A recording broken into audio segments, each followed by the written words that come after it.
Okay, hello and welcome to the veterinary stream. Sorry we had a couple of technical issues earlier on, but managing to talk to you now.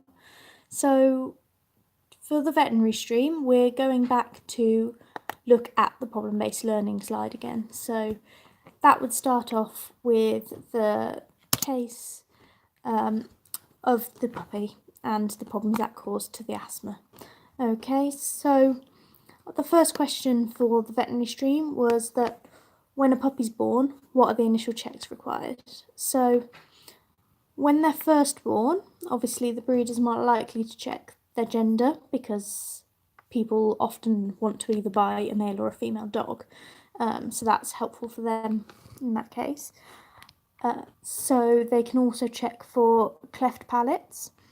So now if a puppy had a cleft palate, it can quite often also have a cleft lip. So this is a congenital issue where the top of the mouth doesn't quite, the two halves don't quite join together. This is fixable by surgery. Quite often it can't be fixed until they're about 3 to 4 months of age. So in between you might have to make special allowances, like using a long feeding teat, so that the milk is delivered right to the oropharynx at the back of the mouth and prevent aspiration of any milk. So straight away you need to know if a puppy's passing faeces. So usually the first faeces are passed within a few hours. If within a day or so they've not passed any faeces, then obviously there's a concern that they don't have a full gastrointestinal tract from mouth to anus there. You also quite often check for hernias, so this is where some of the internal organs start to come out through small holes in the body. So for example, around the umbilical area, and can either be bits of fat or bits of intestine come from the abdominal cavity through a small hole through the muscle layer there. Another good check to do is to start on weight checks. So you'd start off quite early on with their initial weight. So you'd want all of the litter to be sort of gaining weight at the same sort of rate. If one puppy is gaining weight slower, then obviously they'll usually then bring this to a vet to check. So the first vet checks often happen at the first vaccinations. So the vet will go over and check over all their newborn checks, as well as checking for heart murmurs and as to whether or not the testicles are descended in a male dog. So now, murmurs and if there is a retained testicle, it's still quite early on at the first vaccinations. Quite often, if they're not showing any symptoms of anything, we will wait until the second vaccinations before we actually take any actions. So we're going to talk a bit more about heart murmurs later on. But the testicles aren't always fully descended by the age of first vaccinations. So we wouldn't be too worried too early. So the next question was, at what age can a puppy be weaned? So we can start introducing solid food at 3 to 4 weeks of age, and we aim for a puppy to be entirely onto solids by about 7 to 8 weeks. By spreading weaning over a few weeks, it allows the mother's milk to dry off gradually, which can reduce her risks for mastitis. Puppies are also able to learn some social signs, such as signs of dominance, and to submit to more dominant dogs, which can be quite useful in their later life. Obviously, if there is a reason why they need to be weaned sooner, for example, if they're orphaned or they ended up at a rescue centre, it is possible to do this over a shorter period of time. So then we went on to ask when a puppy's first vaccinations are due and what are core vaccines in the UK. So first vaccinations are given from 8 weeks of age, with a follow-up vaccination at 10 to 12 weeks. The second vaccination is to ensure that all maternal immunity has waned before the dog gets their final dose. So when puppies are first born, they get some immunity from the mother's milk. So immunoglobulins can be passed over in the milk, and this helps to protect the puppies before they're old enough to be vaccinated. So core vaccines include distemper, hepatitis, and parvovirus. So they're quite nasty diseases that can kill a dog. Okay. In the UK, leptospirosis is also seen as a core vaccination for some strains. So we have two main options available for leptospirosis. We've got an L2, which covers 2 strains, or an L4 strains. So we would generally say the 2 strains is core, and the 4 strains is sort of a little bit enhanced. So I would include that as a core or another vaccination. Other vaccinations we can give kennel cough. So kennel cough is made up of quite a few different respiratory pathogens. It's usually Bordetella that's included as one of the main strains, but it is a live vaccine, so they can actually pass on kennel cough from the vaccination, especially if one of the owners is immunosuppressed. So we always have a few extra questions we would ask in a consult beforehand, just to make owners aware of the benefits and the risks of a live vaccine. So there's also herpes virus, which we would usually be giving to pregnant bitches because this is when they're most vulnerable to herpes virus.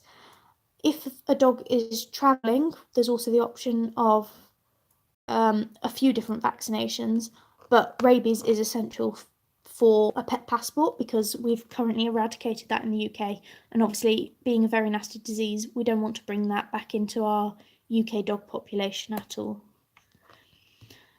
So the next question was how you'd address the myths that you get within clients. So media obviously can quite often like to exaggerate problems. So at the moment, one question that people quite often ask is that the L4 strain of leptospirosis, so the one that covers 4 different varieties of leptospirosis, is quite dangerous. So when you're addressing these things, it's quite important to understand that people are going to get upset if they think that you're doing something that might endanger their dog. But also, leptospirosis itself can kill a dog. So it's important to know the facts so that you can discuss what's more risky for that particular individual. So the latest data I've been able to find published is from 2017, but this was that there was less than 7 vaccine reactions for L4 out of every 10,000 of the vaccine that was sold, and this was less than 2 for every 10,000 versions of the L2 vaccine sold. So there is a slightly more increased risk to the L4 strains, but it's still very, very small. It's also worth noting, to put this into perspective, that this is all of the suspected vaccine reactions which have been reported to the Veterinary Medicines Directorate, which is the VMD. And this can include some that has later on been proven to be unrelated to the vaccine. So it's really small. The actual figures of what's actually having a vaccine reaction is possibly even less than that. So whilst you've got to acknowledge that there is a slight increased risk, it is still just a small risk. So we then went on to look at what abnormalities can cause heart murmurs in puppies. So some murmurs can be quite innocent. As puppies are growing, you can quite often hear a murmur that tends to disappear about 4 to 5 months of age. It can also actually disappear sooner than that. So if we saw a puppy at first vaccinations and there was a slight heart murmur, we'd discuss different clinical signs. If they weren't having any, we'd probably recommending just waiting and seeing what happens at the next vaccination. Other murmurs can be due to congenital structural defects. So this is something that has changed in the shape of the heart. And congenital just means it's happened during development. So something that happens as the heart is developing inside the mother's womb. So some examples of this are subaortic stenosis, pulmonic stenosis, a patent ductus arteriosus, atrial septal defects, ventricular septal defects, or tetralogy of Fallot. So in general, if they've got one of these nastier ones, they will be showing clinical signs, Or if a heart murmur doesn't fade and they don't seem to grow out of it, we'd probably then refer to a cardiologist, because they can do some more advanced diagnostics. So they can ultrasound the heart and see quite well. They can do ECGs, and if they do find something, they can quite often correct it surgically. And from time to time, there's also some extracardiac causes of a murmur. So if the blood's thinner than normal, it will cause a murmur as it's passing through in the normal sort of way. So this can be due to things like anemia or hyperproteinemia.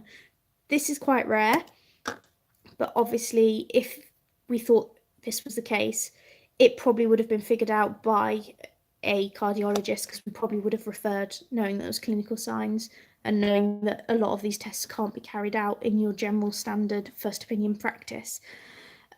So if it was an extracardiac cause, we would have to treat the root cause. In rare occasions, young puppies can get anemic and hyperproteinemic because of having lots of worms. So later on we will discuss flea and worming for your animals as well.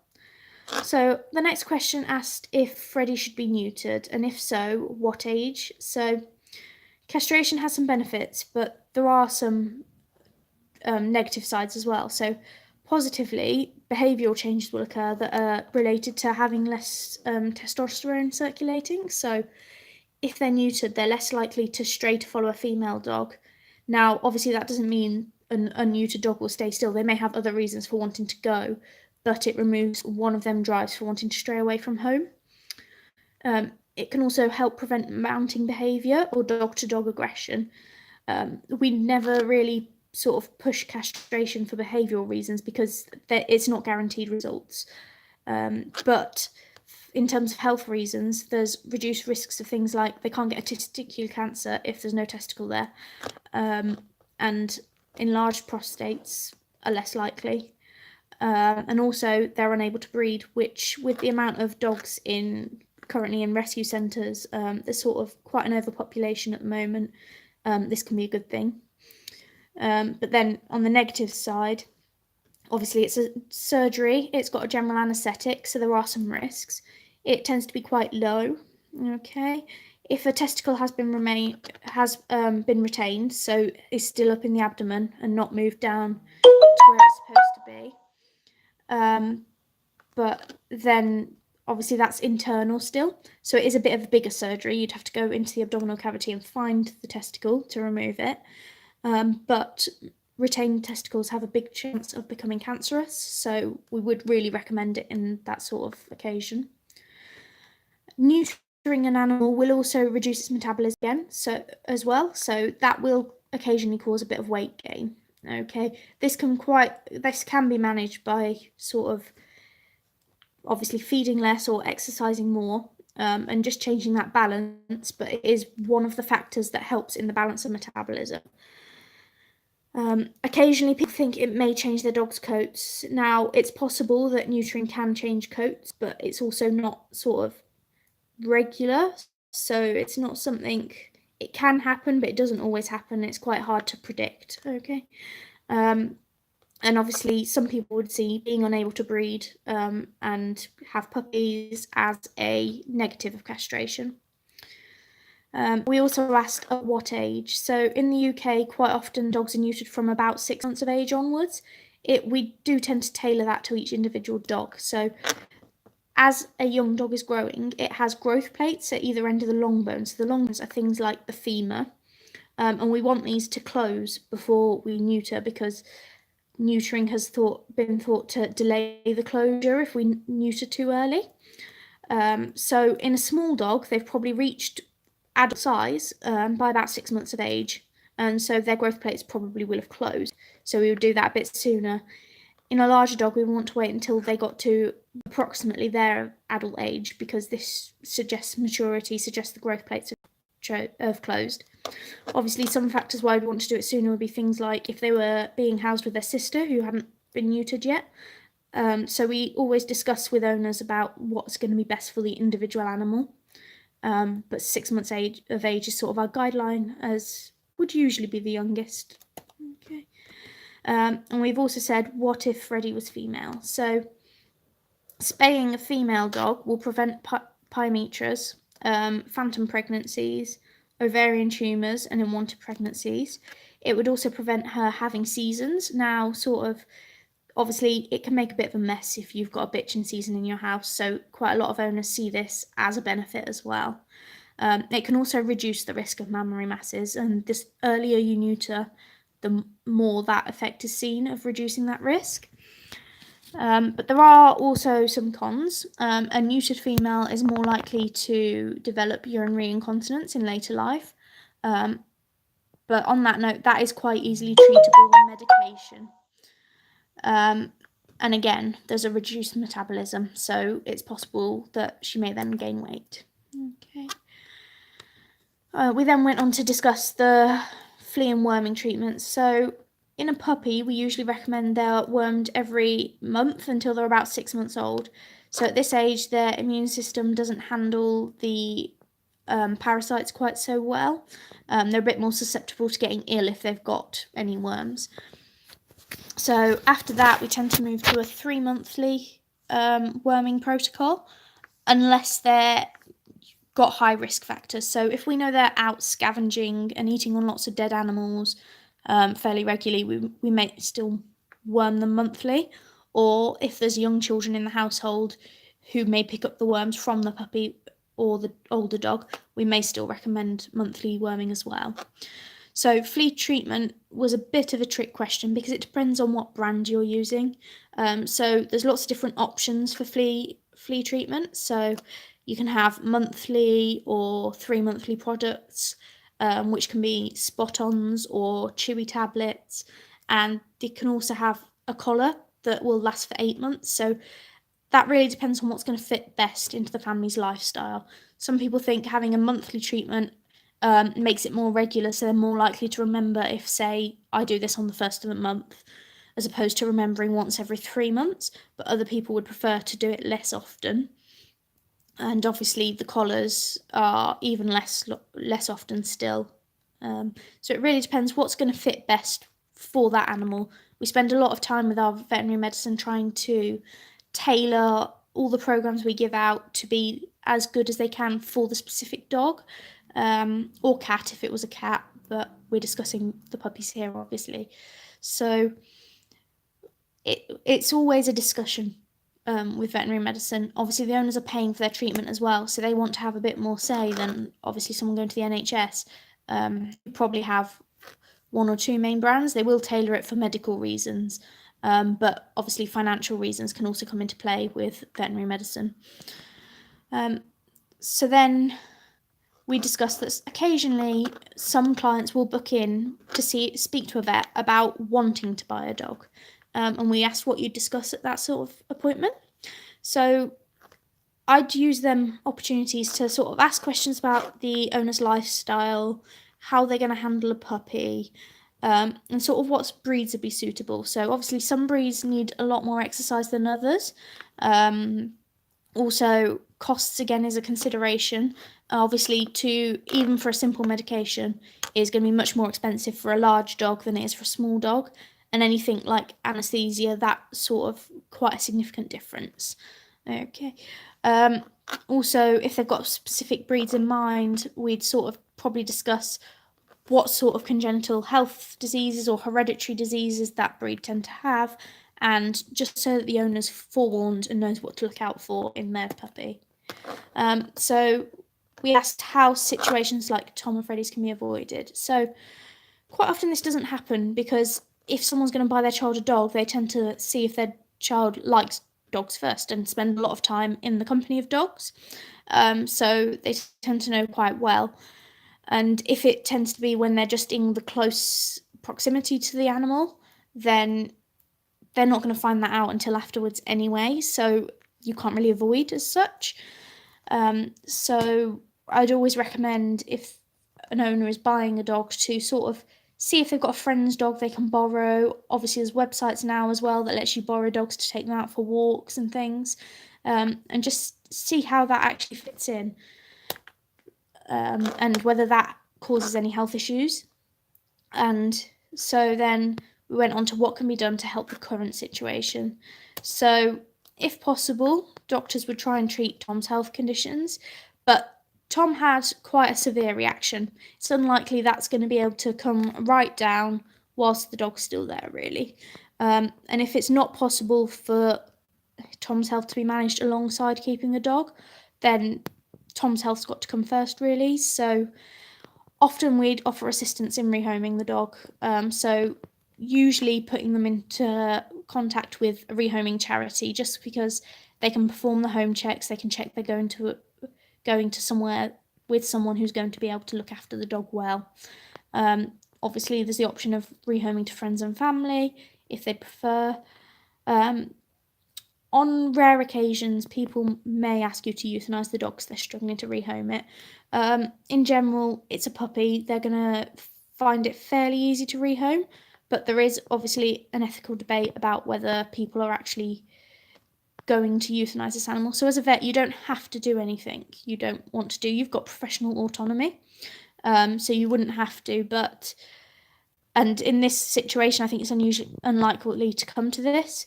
But sometimes you do find with older dogs who are sort of 13, 14, the owners don't want to put them through the stress of coming to a new home. So then you have to sort of work with them, really figure out why they need to rehome the dog. And if they can't, I always would try and suggest, obviously, other options. I wouldn't want to do it myself, but there are ethical considerations about whether or not you would do that.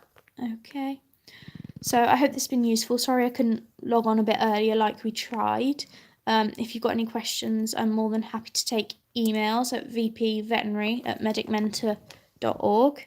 I'm just trying to see if there's any live chat messages. No, there's not, so I'll leave it there. Okay.